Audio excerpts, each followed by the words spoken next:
Maybe my life is a little like riding a bicycle. As long as I keep pushing the pedals, as long as I have a certain velocity, I keep going. I'm happy. I'm in control. But as soon as I'm slowing down, I feel like I'm falling. When I was a child, we could cycle wherever we wanted to, as long as we were back home by the time the church bells rang at 6 p.m. I inherited my love for cycling from my granddad. When I used to walk to pick him up from work as a little girl, I was allowed to sit on a saddle on the way back whilst he pushed his bike home. When I was a child, my life had the speed of a Dutch bike on a cycle path. The fast lane didn't exist in the pancake-flat town where I was born. Do you remember when we used to cycle to the reservoir? My granddad would ask every time I visited him. We used to cycle through deep green avenues along the canal, all the way to the lake. Our eyes full of sunshine. When I was a teenager, the bike helped me widen my radius of motion in the pointless small towns where my parents had dragged me to. And it was the only thing that made me feel connected to my grandparents' town. It gave me at least the illusion of the possibility to escape a life I didn't want to live.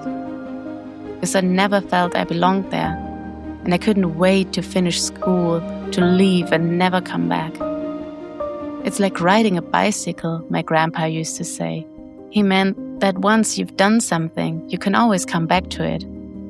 That this skill will always be there, that you can pick it back up like no time has passed. Getting rid of my things, saying goodbye, starting over. All these things feel like riding a bicycle to me. But staying, that's a different story.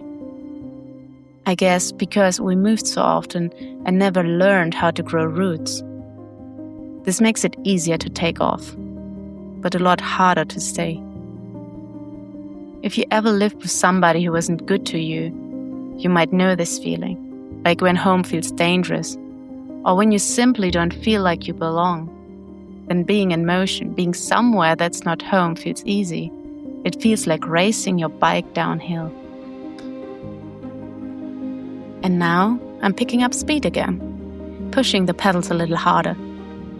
Even though I'm in my 40s, I want to start over. And in a few weeks, I'm moving to Spain to do exactly that. I'm packing up everything and keeping only what I love or what makes sense for my new life. And that's why it was time for my bike and me to part ways. The movers don't have enough space, and I'm not made to cycle in the crazy traffic and the hills of Madrid anyway. So when a friend told me he thinks his godchild should get outside more, I asked him if the kid already had a bike. And since I'm the size of a German child, I offered to gift him my beloved bike. Today we went on a last trip, which ended at the train station. Then I sat there looking at it for an hour and a half and felt strangely melancholic. For over a decade, it was the most expensive thing I owned, and the most important. Before I became a nomad, I cycled everywhere.